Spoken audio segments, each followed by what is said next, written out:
সিদ্ধেশ্বরী কালীমাতা এক ঐতিহাসিক মন্দির বার্ষিক অনুষ্ঠানে 60 থেকে 70 হাজার ভক্তদের ভিড়।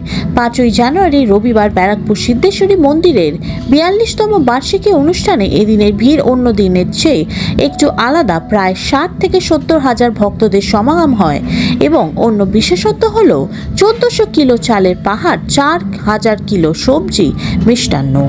শ্রী সিদ্ধেশ্বরী কালীমাতা মন্দির কমিটির পক্ষ থেকে আপনাদের সকল প্রেস মিডিয়া সাংবাদিক বন্ধুদের আন্তরিক কৃতজ্ঞতা এবং ধন্যবাদ জানাচ্ছি। আপনারা সকলেই জানেন যে এই ঐতিহাসিক মন্দির আমাদের উত্তর 24 পরগনা জেলার যে পুরনো মন্দিরগুলো আছে তাদের মধ্যে অন্যান্য অনুষ্ঠিত হবে।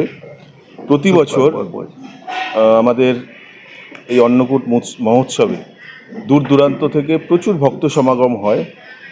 এই বছরও আমরা আশা করছি যে আমাদের এই অনুষ্ঠানে আনুমানিক 60 থেকে 70 হাজারের ওপর ভক্ত সমাগম হবে এবং আমাদের এই অন্নকূটের বিষয়টি হচ্ছে আমাদের এবং সেটা 1200 থেকে 1400 কিলো চালের পাহাড় এবং 3.5 থেকে 4000 কিলো সবজি, মিষ্টান্ন এবং অন্যান্য জিনিস থাকে। এই প্রসাদ ভক্তরা পাবেন প্রত্যেকে।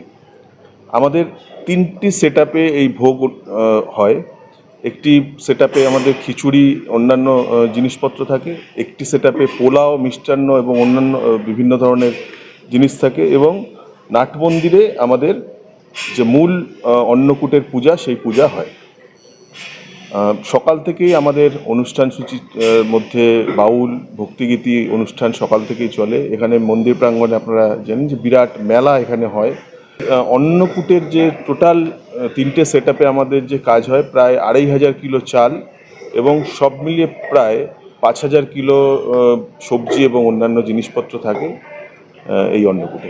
এবছর আমাদের মন্দির উৎসব কমিটি, পরিচালন কমিটি, ট্রাস্টি বোর্ডের পক্ষ থেকে প্রত্যেক ভক্তদের কাছে অনুরোধ করছি যে আপনারা সকলে আসুন আমাদের এই ঐতিহাসিক সিদ্ধেশ্বরী মায়ের মন্দিরে। আপনারা সকলে পুজো দিন, ভোগ প্রসাদ গ্রহণ করুন এবং সারাদিন এখানে একটা পরিবার হিসাবে আপনারা থাকুন। আমরা আমাদের কমিটির পক্ষ থেকে প্রত্যেকের কাছে আবেদন করছি এবং বিশেষ করে আমাদের প্রেস মিডিয়ার কাছে আমরা কৃতজ্ঞতা জানাচ্ছি যে আমাদের এই ঐতিহাসিক মন্দির আমরা আগামী অন্নকূটের কর্মকাণ্ড আপনারা ভক্তদের কাছে যে পৌঁছে দিচ্ছেন, আমরা আপনাদের কাছেও কৃতজ্ঞ।